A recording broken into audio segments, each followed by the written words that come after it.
Welcome. Be sure to like and subscribe for more scary stories, or I will come for you. If anyone would like early access to my latest stories and an ad-free listening experience, consider becoming one of the Curator's disciples. The link is in the description below. Finally, a reminder that all of my stories are available on my podcast. The Curator Dark Web Horror Anthology is now on Spotify and Apple Podcast. Without further ado, today's story, The Crucible, by The Curator. I've never really told anyone this story because I don't think most people would believe me, and honestly, I wouldn't blame them. If I hadn't lived it myself, I wouldn't believe it either. I guess I'm writing it down now because I feel like I don't have much time left, and I need to get it off my chest before I disappear for good. My name is Elias, Dr. Elias Varn. I used to be someone respectable. People would introduce me at conferences with words like brilliant or pioneering. I was a biophysicist, which basically means I lived in that weird intersection between biology and physics. I was never the smartest guy in the room, but I worked harder than anyone else, and for a while, it paid off. I grew up in Boston, the youngest of 3 boys. My parents were both teachers, the kind of people who thought education was the answer to everything. My dad taught history at a high school. My mom taught literature at a middle school. My brothers went on to live normal lives. One became a lawyer, the other an accountant. I was the odd one. From the time I was a kid, I was obsessed with how things worked. I'd take apart toasters and radios and try to put them back together. Usually I broke them. I drove my parents crazy with the number of appliances I destroyed. But what really got me wasn't machines, it was the human body. I remember when I was 10, I found a dead squirrel in our yard. Instead of burying it like my mom wanted, I dissected it with an old Swiss Army knife I'd stolen from my brother. I wanted to see what was inside, how the muscles and bones fit together. My mom caught me and screamed like I was a monster. My dad made me promise never to do it again. But that curiosity never went away. In high school, I was that weird kid who spent more time in the science lab than hanging out with friends. I didn't date, didn't go to parties. My teachers loved me because I was always asking questions they couldn't answer. I got into MIT on a scholarship, and that was when I felt like I had finally found my place. Everyone there was intense. Everyone was obsessed with something. Mine just happened to be the human body, and how fragile it really is. I remember sitting in a lecture once, listening to a professor explain how just one severed spinal cord can erase everything a person is. One little break, and the lights go out forever. That haunted me, not in a sad way, but in a fascinated way. I couldn't stop thinking about how small changes could end a life. Death wasn't this big mystical thing. It was mechanical, like flipping a switch. I did my doctorate in biophysics, specializing in neural disruption. Most people around me were studying medicine to heal, to extend life. I wanted to understand the opposite, how to end life with absolute precision. My advisors thought it was weird, but as long as I published papers and got grants, they didn't care. My obsession really took hold when I started studying execution methods. It was a late-night rabbit hole at first, reading about the electric chair, the gas chamber, lethal injection. The thing is, every method has flaws. The electric chair doesn't always kill instantly. Sometimes people burn alive. Lethal injection can cause what they call botched executions, where the prisoner suffocates slowly because the chemicals don't take right. Even the guillotine, which people like to think was instant, sometimes left the head alive for a few seconds. That thought ate at me. Millions of dollars spent on methods of execution, and none of them were perfect. And then there was the bigger question. Why were we pretending to be merciful while still being brutal? If we're going to kill someone, why not do it in the cleanest, most efficient way possible? That's what I wanted to solve. That obsession started to bleed into my work. At first, my research was legitimate. Papers on cellular responses to vibrations, studies on energy transfer in biological tissue. But I began to bend the projects more and more toward what I really wanted to test: how to break the body without touching it. The moment that ruined me happened in my 7th year of research. I had built this frequency emitter, basically a box that generated ultra-high frequency vibrations. I told the ethics board it was for studying cellular stress in organisms. What I really wanted was to see if I could shut down a living thing without cutting, burning, or poisoning it. I tested it on mice. The first time I turned it on, the mouse started shaking, like it was having a seizure. Then its skin seemed to ripple, like boiling water. Within seconds, it collapsed, its organs liquefied inside its body. I remember staring at the little corpse and feeling both horrified and excited. I had done it. I had killed it instantly without a blade or a needle. When word of that experiment leaked, my career was over. I tried to defend myself, tried to say it was all about science, about pushing boundaries. Nobody listened. They called me a sadist, a monster. MIT dropped me. Journals retracted my papers. Colleagues stopped answering my emails. Overnight, I went from respected scientist to pariah. That was 10 years ago. Since then, I've lived in the shadows. A tiny apartment in a bad part of town. A basement full of cobbled-together equipment. I did odd jobs online under fake names, wrote scientific blogs anonymously, sometimes tutored kids who had no idea who I really was. But most of my time went into my experiments. Even without funding, I couldn't stop. I told myself it was about science, but really, it was obsession. The truth is, I wanted to prove everyone wrong. I wanted to create something undeniable, something that showed the world I wasn't just some failed scientist, that I had made death perfect. And that's what led me to the dark web. I wasn't looking for violence at first. I was looking for places where people talked about experimental tech, hidden forums where ethics weren't a barrier. But the deeper I went, the more twisted things got. I stumbled across markets for weapons, organs, even people. And then one night, about 6 months ago, I found the Crucible. It didn't look like the amateur sites you usually see. No grainy videos, no badly coded menus. This looked professional, dark, sleek, almost corporate. The logo was a red crucible symbol glowing against black. The tagline read, "Justice perfected. Choose how they fall." At first, I thought it was fake. Some kind of ARG or horror project. But I clicked anyway. That was the moment everything in my life shifted. The Crucible didn't look like the other things I had seen on the dark web. Most of the time, those places are ugly and broken, like half-finished websites from the early 2000s. Links don't work. Pages are filled with ads or scams. Even the more serious marketplaces for drugs or weapons look like forums made by high school kids. But this was different.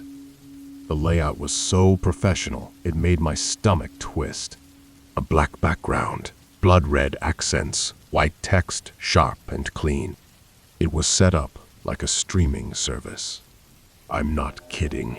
It had thumbnails in neat little rows, tags like hydraulic press, chemical induction, neural disruptor. A column on the right showed live chats, usernames scrolling by, messages firing off in real time, and the top of the page had a rotating banner that read, "Tonight, Test 108. Vote on the method. Justice perfected." I should have clicked away. I should have powered down my laptop, thrown it in the trash, and burned every Tor bookmark I had. But I didn't. My hand hovered over the mouse, my pulse hammering in my ears. There was a part of me, a part I don't like admitting exists, that was curious, and another part that was terrified but couldn't look away. So I clicked on one of the thumbnails. The video opened instantly. High definition, not the blurry, shaky cam nonsense I had expected. The room it showed was concrete, like an unfinished basement or an underground bunker. Gray walls, metallic floor, harsh fluorescent lights buzzing overhead. In the middle of the room was a chair. A man was strapped into it. His head was shaved, his wrists and ankles bound with metal restraints. He was wearing an orange prison jumpsuit, but it had no logos or state markings, just a number stenciled across the chest. His head was bowed, his breathing shallow and quick. Then a voice came through. Not a human voice, not exactly. It was digitized, mechanical, like an AI announcer. It said, "Test 107, Subject 39, Hydraulic Precision Press." I remember my palms sweating so hard I nearly dropped my mouse. The camera angle shifted to the side.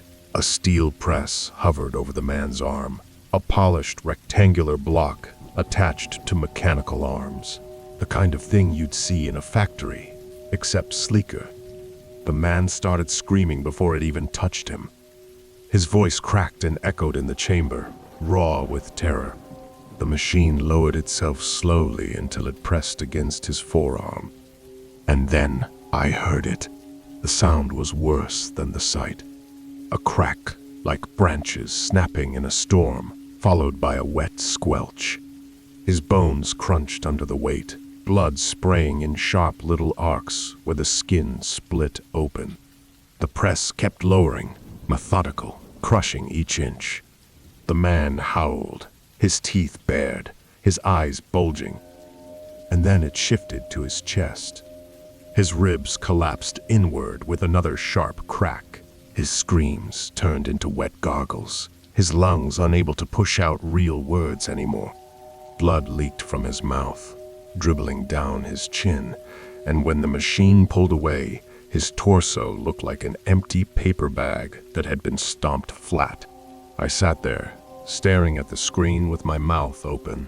I couldn't move, couldn't even breathe. But the feed didn't end. The camera zoomed in on the mess of his body, showing close-ups like it was proud of its work. The chat on the side was exploding, people typing things like, "Nice crunch," "Slow-mo next time, bet he lasts 90 seconds. Some even posted laughing emojis. And then the poll popped up, "Rate this method effective?" Entertaining, with buttons for yes or no. Hundreds of votes appeared in seconds. The yes column shot up past 80%. The little bar filled green, and then the comments section lit up again, cleaner than last week. "Need more gore. Bring back the neurodisruptor." That's when I realized this wasn't fake. The detail was too sharp. The way the blood pooled, the way his body twitched in those last seconds, it wasn't staged. No special effects team could have pulled it off live, with chat reacting in real time. This was happening. Somewhere. Right now, a man was being killed, and I was watching it like it was a movie. I don't know how long I sat there, staring at the screen. It felt like hours, though the video itself couldn't have lasted more than 5 minutes. When it finally ended, the page refreshed back to the home screen like nothing had happened. I closed my laptop and sat in the dark. My whole body was shaking, my stomach twisting. I almost threw up. And yet, Here's the part I hate admitting most. I couldn't stop thinking about it. Because as horrifying as it was, there was something else there. Something that made my pulse quicken in a different way. The precision, the control. This wasn't a messy hanging or a botched injection. This was a machine doing exactly what it was designed to do. Efficient, predictable, in a way, perfect. And a thought crept into my mind, quiet but poisonous. This is what you were meant for. I told myself it was just curiosity, that I'd stumbled on something I shouldn't have, and it was okay to peek once. That night, I lay awake in bed, staring at the ceiling, hearing the crunch of bones on repeat in my head. The next night, I opened my laptop again. I wish I could say I never went back, that I saw that first stream, felt disgusted, and slammed the laptop shut for good. But the truth is, the next night, I opened it again. And the night after that, and the night after that, it became a ritual, almost sacred in its depravity. I'd spend my days drifting through small, meaningless tasks, scraping together a few dollars writing half-assed science articles that barely paid for electricity, scavenging through rusting junkyards for circuit boards, broken speakers, anything I could cannibalize for my basement experiments. I lived in the hum of old monitors and the smell of solder and dust in a world that existed in half-light and static. Then, as the clock edged toward midnight, I'd pour a glass of the cheapest whiskey I could find, my hand shaking from anticipation and hunger, and lock my apartment door behind me, as if sealing off the outside world. And then I'd go under. I'd log into the crucible like an addict, craving the next fix, my heart thudding in a rhythm that matched the pulse of the monitor glow. Every stream was a nightmare reshaped. Sometimes it was chemical injections, syringes full of viscous liquids pumped into veins, the flesh bubbling and blackening, organs giving out with cruel precision. Sometimes it was electricity, arcs of pale blue fire dancing across skulls until eyes ruptured, brains firing in spasms as the victim's body convulsed. Sometimes it was mechanical. Hydraulic presses, iron clamps, gears grinding bones like paper, chains wrapping tighter until the body snapped. Each iteration was different, each more refined than the last. And each time, I felt that sick pull, the combination of terror, fascination, and scientific curiosity that made my stomach knot and my skin crawl. The chat was worse. It was alive, buzzing, feral. People debated methods, discussed efficiency and pain, critiqued each death like it was a gourmet meal. They rated it, ranked it, shared techniques as though it were an academic journal. Their faces, their words, their obsession, it mirrored mine in terrifying clarity. I wasn't alone, and that alone made it worse. Then one night, after maybe a month of this spiral, a new element entered my orbit. A message. Black pop-up, white text, ghosting over the stream. My heart slammed against my ribs. I thought spam at first.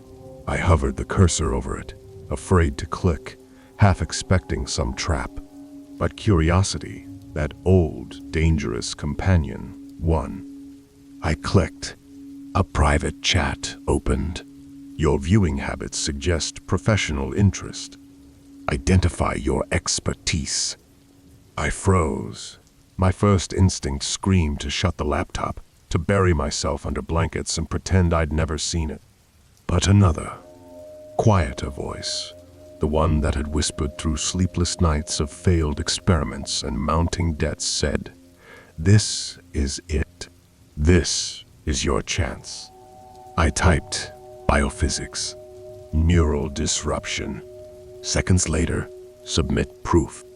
I hesitated, fingers hovering over the keys, mind screaming at me to run. Then I attached one of my old papers, stripped of identifying details, stuffed full of jargon, diagrams, references to obscure experiments. Enough to convince them I knew what I was doing. The response was almost immediate, acceptable. You will be evaluated. Design a method. If approved, you will be compensated and invited to a premiere. My hands shook so violently that the words I typed next trembled across the screen. Design what? 2 words came back. Be creative. Then the chat vanished. For days, I couldn't think of anything else. The outside world became a haze. I walked through it in a fog, bumping into door frames, spilling coffee, forgetting meals. My entire life, every failure and humiliation, every scraped paycheck, every rejected paper, all of it led here. Not a university, not a journal, not some sterile government lab, but the Crucible, a place where obsession wasn't madness, it was currency. I sank into my basement, surrounded by broken monitors, tangled wires, soldering irons crusted with old flux, notebooks filled with half-scribbled formulas. Dust motes hung in the lamplight like tiny specters. I ran my fingers over rusted metal, old components, remnants of projects that never worked, thinking, what can I build that no one else could? What can I design that will force them to see me? And then it hit me. Sound. Sound had been my obsession for years. The way frequencies could vibrate cells, rupture membranes, shatter glass. The way a tiny shift in amplitude could set off catastrophic resonance in tissue. I thought back to the mouse experiment that ruined me. Its body trembling, twisting, collapsing into itself, and realized it hadn't been a failure. It was discovery. I sketched endlessly. A circular chamber lined with emitters tuned to ultra-high frequencies. A device that didn't slice or burn, but destabilized tissue on a cellular level. Flesh collapsing into slurry while the surroundings remained untouched. No fire, no blades, no injections. Just pure, resonant destruction. I called it the sonic pulverizer. Weeks blurred into one long, obsessive tunnel. I barely ate. My beard tangled into knots. My hands blistered and cut from endless soldering. My eyes bloodshot from staring at screens. I tested frequencies on hunks of butchered meat, watched the waves ripple through flesh, watched it collapse into pink sludge. Angles, power levels, duration. I tested and adjusted obsessively, filling notebooks until ink bled through pages. I rationalized, told myself the prisoners in the Crucible were already condemned, that my device made death faster, cleaner, maybe even merciful. And yet, underneath it all, the truth was raw and ugly. I wanted them to see. I wanted the moderators, the chat, the audience, everyone to look at my design and know, this one is different. This one is brilliant. When the design was finally ready, I submitted it. Blueprints, schematics, a 3D simulation of a human figure inside the chamber, tissue liquefying, bones disintegrating, consciousness ending in seconds. Then I waited. Days passed in a haze of anticipation and dread. My apartment grew colder, darker. I barely moved, barely breathed, living only for the glow of the monitors and the next notification. And then, at 2:43 a.m., a single message lit up the screen. Design approved. Prepare for the premiere. A link. One use only. Airing at 3 a.m. I set up every monitor, blacked out every light. My pulse hammered, my mouth dry as dust. Everything, my failures, my obsessions, my life had led here. I whispered to myself, hands trembling like a madman's, "This is it. This is your legacy." The stream activated at exactly 3 a.m. I was already drenched in sweat, perched in front of my monitors in the half-dark of my apartment, every surface layered with dust, solder residue, and scattered notebooks. The glow from the screens cast my face in a sickly, unnatural blue, making my eyes look hollow and my skin almost translucent. I'd told myself 1,000 times this was science, observation, testing, documentation, a clinical exercise.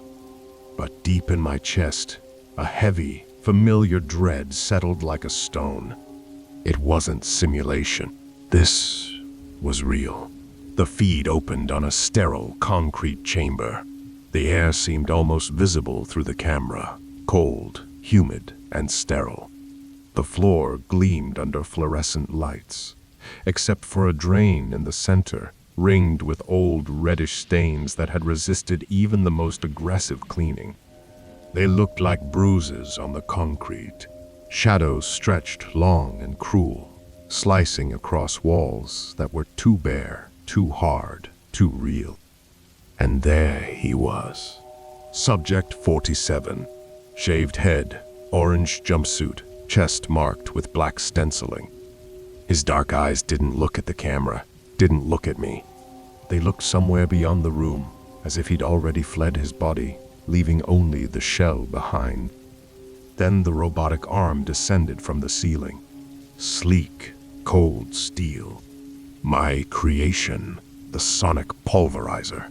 The emitters glimmered faintly, throbbing as if alive, vibrating with a deep hum that I could feel through my teeth over the tiny speakers I'd crammed under my desk. My hands shook as the arm aligned with the chair. And then it spoke. A digital monotone that cut through the hum. Test 113, sonic pulverization. Designed by Consultant V. My stomach dropped. My pseudonym, my secret identity, was plastered on the screen. Thousands of strangers now knew. Thousands of strangers were watching me, watching my work. My fingers fumbled across the keyboard, desperate to erase, to undo. But the chat was already exploding. Pain Merchant, new toy. Flesh Eater 42, Consultant V sounds promising. Spectre, let's see what he's got. I swallowed bile, dry and thick in my throat. My brain tried to rationalize. It's a test, a performance, a simulation, but the sound of his breathing, sharp, ragged, a fog in the icy air, told me otherwise. This wasn't acting. The sonic pulverizer powered up fully. The hum escalated into a vibration that crawled under my skin, into my bones. Subject 47's eyes widened, mouth opening in a scream that started even before the frequency hit. The sound was indescribable. Not a sound, really, but a pressure, a solid wave pressing into flesh and bone. His body rippled, first subtly, then violently.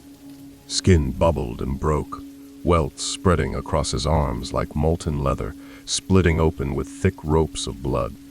Teeth rattled and shattered. His jaw trembled, muscles melting beneath skin that refused to contain them. I gripped my chair, knuckles white. My stomach churned. I wanted to look away, to close the laptop, but my eyes were glued to the screen. I was a witness and an accomplice simultaneously, and I couldn't escape either role. The vibrations intensified. His chest convulsed. Skin peeled in strips from his ribs. Organs liquefied into a thick crimson slurry that poured down the drain. Bone fragments protruded grotesquely. 30 seconds. That was all it took. The chat erupted in frenzied delight. Spectre, clean, efficient, love it. Pain merchant, holy shit, he melted. Glass gauge, consultant V for president. A poll appeared. Rate the method, effective. Entertaining. Votes surged, approval climbing past 90%. Cryptocurrency flowed into my anonymous wallet like a river of fire. For a single, fleeting moment, I felt it, pride. Validation. My device worked. Efficient. Humane. I whispered to myself, tasting the lie. Then the screen shifted. A new message blinked. Your design passed. You're next. And suddenly, the chamber feed vanished. My heart stopped. My stomach knotted. The feed returned, but it wasn't the chamber. It was my apartment. Every detail. My cluttered desk, the scattered monitors, my hunched figure, the way my hair had grown wild from weeks without care. My webcam, hijacked, showed me to the world. The chat went mental. Spectre, oh shit. Flesh Eater 42, now it gets good. Pain Merchant, count me in for 5K on how fast he breaks. I leaned back, the chair creaking, nausea rising like bile in my throat. My face stared back at me, pale and hollow, eyes wide in terror and disbelief. Then the countdown appeared, stark white numbers glowing beneath the feed. 48 hours. The seconds ticked. My pulse roared in my ears. Every instinct screamed to flee, to destroy the laptop, to hide under blankets and pretend I didn't exist. But some part of me, the part that had built this, that had obsessed for months, that had drowned in the thrill of observation, knew there was no escape. I was the next test. I left everything behind. Every trace of the life I had built or destroyed was gone in a single, desperate sweep. My apartment, the monitors still humming faintly from my last session, the soldering irons crusted with flux, the notebooks filled with equations and sketches that had consumed months of my life. They were all abandoned, ghosts of my obsession. I grabbed only the cash from my safe, bills crumpled and warm from handling. The only currency I had to survive. Everything else, the physical evidence of my existence, was left for someone else to find, or for no one to ever see again. The streets outside were alive with late-night traffic, the smell of diesel and wet asphalt clinging to my clothes. Every passerby felt like a threat.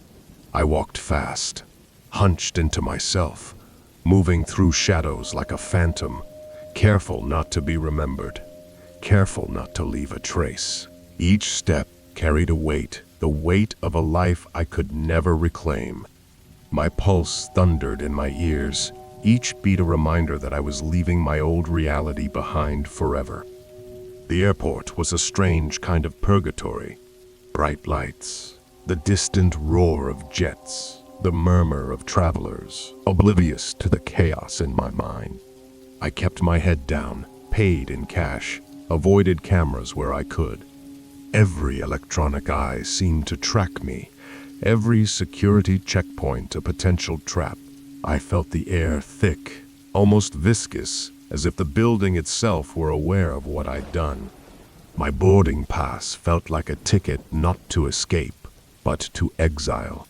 I flew for hours, then days, across oceans and clouds, my eyes burning from exhaustion, my mind oscillating between the dull drone of flight and the jagged memories of the crucible. Sleep came only in short, fitful bursts, haunted by screams and digital voices, by the sight of Subject 47 liquefying under my device.